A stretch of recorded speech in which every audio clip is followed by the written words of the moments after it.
आज हम भजन संहिता के भजन 125, 128, 129 और 130 का अध्ययन करेंगे।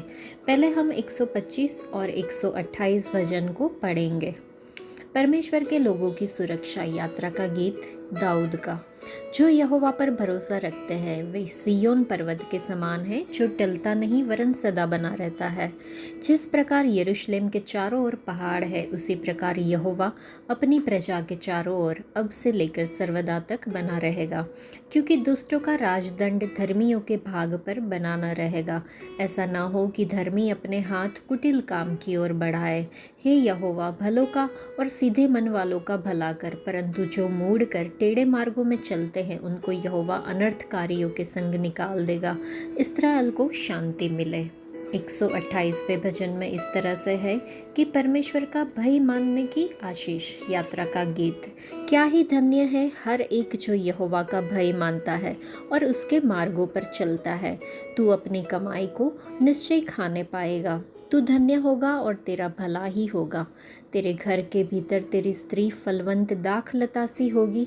तेरी मेज के चारों ओर तेरे बालक जलपाई के पौधे से होंगे। सुन, जो पुरुष यहोवा का भय मानता हो वह ऐसी ही आशीष पाएगा। यहोवा तुझे सिय्योन से आशीष देवे और तू जीवन भर यरूशलेम का कुशल देखता रहे, वरन तू अपने नाती पोतों को भी देखने पाए। इस्राएल को शांति मिले। ये दोनों भजन 125 और 128 यहाँ पे हम भरोसा और आज्ञा पालन को देखते हैं। भजन संहिता 125 और 128 दो महत्वपूर्ण बातों पर ध्यान केंद्रित करती है जो विश्वासी के लिए यहोवा प्रभु में बढ़ने के लिए आवश्यक है। 125 में हमें यहोवा प्रभु के साथ हमारी निष्ठा का पहला आश्वासन मिलता है। लिखा है, यहोवा पर भरोसा रखने वाले सिय्योन पर्वत के समान है, जो कभी नहीं डगमगाता बल्कि सदैव स्थिर रहता है।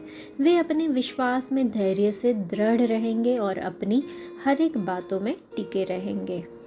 उस नगर में यात्री यात्रा कर रहे हैं जिस पर दुष्ट राजाओं और बाबुल और ईरानी जैसी विदेशी शक्तियों का शासन था, लेकिन यहोवा प्रभु ने उन्हें वचन दिया था कि वे लंबे समय तक शासन नहीं करेंगे, वे उन्हें दूर करेंगे।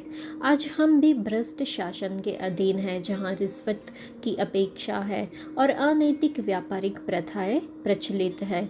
ऐसी परिस्थितियों में चलिए हम उन पर विश्वास करें, क्योंकि वे हमारे लिए बचाव का मार्ग तैयार करेंगे ताकि हम इसे सहन कर सके।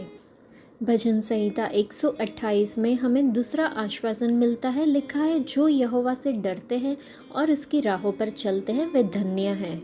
यहोवा प्रभु ने सुख और समृद्धि के आशीष का वचन दिया था जब उनके लोग उनसे डरते और उनकी आज्ञाओं का पालन करते थे। प्रभु यीशु मसीह ने भी कहा कि यदि तुम मेरी आज्ञाओं का पालन करोगे तो तुम मेरे प्रेम में बने रहोगे। जब लोग वास्तव में यहोवा प्रभु का डर मानते हैं तब हम आचरण और सामाजिक परिवर्तन को देखते हैं। जब हम इस्राएलियों की तरह यहोवा प्रभु पर भरोसा रखते हैं और उनकी आज्ञाओं का पालन करते हैं तब हम समृद्धि, शांति, दीर्घायु और बच्चों की आशीष का अनुभव करेंगे।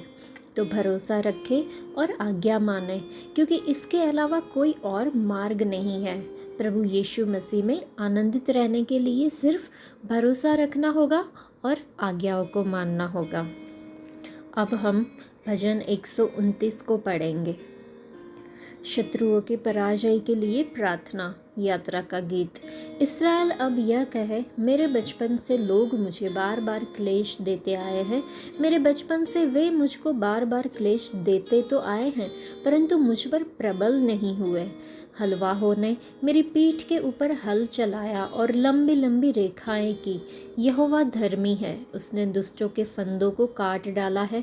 जितने सिय्योन से बैर रखते हैं उन सबों की आशा टूटे और उनको पीछे हटना पड़े। वे छत पर की घास के समान हो जो बढ़ने से पहले सूख जाती है, जिससे कोई लवने वाला अपनी मुट्ठी नहीं भरता, न पुलियों का कोई बांधने वाला अपनी अंकवार भर पाता है, और न आने जाने वाले यह कहते हैं, यहोवा की आशीष तुम पर होवे। हम तुमको यहोवा के नाम से आशीर्वाद देते हैं। यह भजन हमें याद दिलाता है कि चाहे कितनी भी पीड़ा क्यों न हो, विश्वासियों को कभी भी नहीं छोड़ा जाता। परमेश्वर का उद्धार सुनिश्चित है और उसका न्याय प्रबल होगा। विश्वासियों के रूप में हम इस दिव्य वादे में सांत्वना पाते हैं और हमें अपने परीक्षणों के माध्यम से धीरज रखने के लिए प्रोत्साहित किया जाता है। हमेशा परमेश्वर के अनंत प्रेम और धार्मिकता पर निर्भर रहना चाहिए। भजनकार इस्राएल द्वारा अपनी युवावस्था से झेले गए कष्टों को स्वीकार करते हुए आरंभ करता है, फिर भी उनके जीवित बचे रहने पर जोर देता है। लिखा है कि वे प्रबल नहीं हुए। भजनकार ने उत्पीड़न की गंभीरता का स्पष्ट वर्णन किया है, जैसे कि उन्हें हल से जोता गया और उनकी पीठ पर लंबे लंबे खांचे बनाए गए। हालांकि आशा प्रबल होती है क्योंकि वह परमेश्वर की धार्मिकता और दुष्टों से उन्हें मुक्त करने की उसकी शक्ति को याद करता है। भजनकार सियोन से नफरत करने वालों के लिए परिणामों को भी स्पष्ट करता है। उन्हें शर्मिंदा किया जाएगा, पीछे हटा दिया जाएगा और छतों पर घास की तरह जल्दी से सूख जाएगा, जो पनप नहीं सकता और बढ़ भी नहीं सकता। और अंत में भजनकार जोर देकर कहते हैं कि दुष्टों को परमेश्वर की आशीषें या राहगीरों की सद्भावना का अनुभव नहीं होगा, जो धर्मी और दुष्टों के बीच एक स्पष्ट अंतर को दर्शाता है।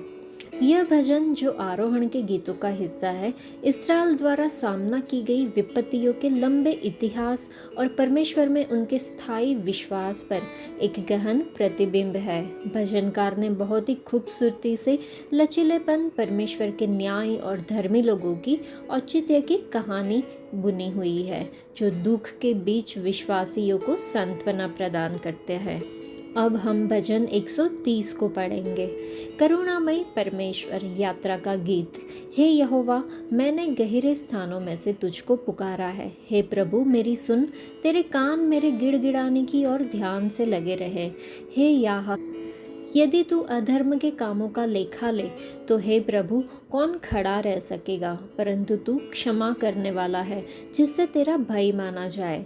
मैं यहोवा की बाट जोता हूँ, मैं जी से उसकी बाट जोता हूँ और मेरी आशा उसके वचन पर है। पहरुए जितना भोर को चाहते हैं, हाँ, पहरुए जितना भोर को चाहते हैं, उससे भी अधिक मैं यहोवा को अपने प्राणों से चाहता हूँ। इस्राएल यहोवा पर आशा लगाए रहे, क्योंकि यहोवा करुणा करने वाला और पूरा छुटकारा देने वाला है। इस्राएल को उसके सारे अधर्म के कामों से वही छुटकारा देगा। इस भजन में 3 महत्वपूर्ण उपहारों का उल्लेख किया है जो परमेश्वर के पास है: क्षमा, प्रेम और अनंत उद्धार। मुझे लगता है कि ये तीनों उपहार एक दूसरे की पूरक है, क्योंकि एक उपहार दूसरे की ओर ले जाता है। परमेश्वर का प्रेम कभी असफल नहीं होता, इसलिए वह हमारे सभी पापों को क्षमा करने में सक्षम है, जो हमें उद्धार की ओर ले जाता है। परमेश्वर के ये 3 उपहार उनके 3 गुणों में परिणत होते हैं। परमेश्वर का अनवरत प्रेम हमें आशा रखने के लिए प्रेरित करता है। हम परमेश्वर का भय रखते हैं क्योंकि वे हमें क्षमा करते हैं। परमेश्वर के अलावा और कोई हमारे सभी पापों को पूरी तरह क्षमा नहीं कर सकता। मरकुस के 2 अध्याय में लिखा है कि केवल परमेश्वर ही पापों को क्षमा कर सकते हैं, क्योंकि क्रूस पर उनके बलिदान के माध्यम से उन्हें यह अधिकार प्राप्त हुआ है। दूसरा कारण यह है कि परमेश्वर का प्रेम कभी समाप्त नहीं होता, इसलिए हम अपने उद्धार के लिए उन पर भरोसा कर सकते हैं।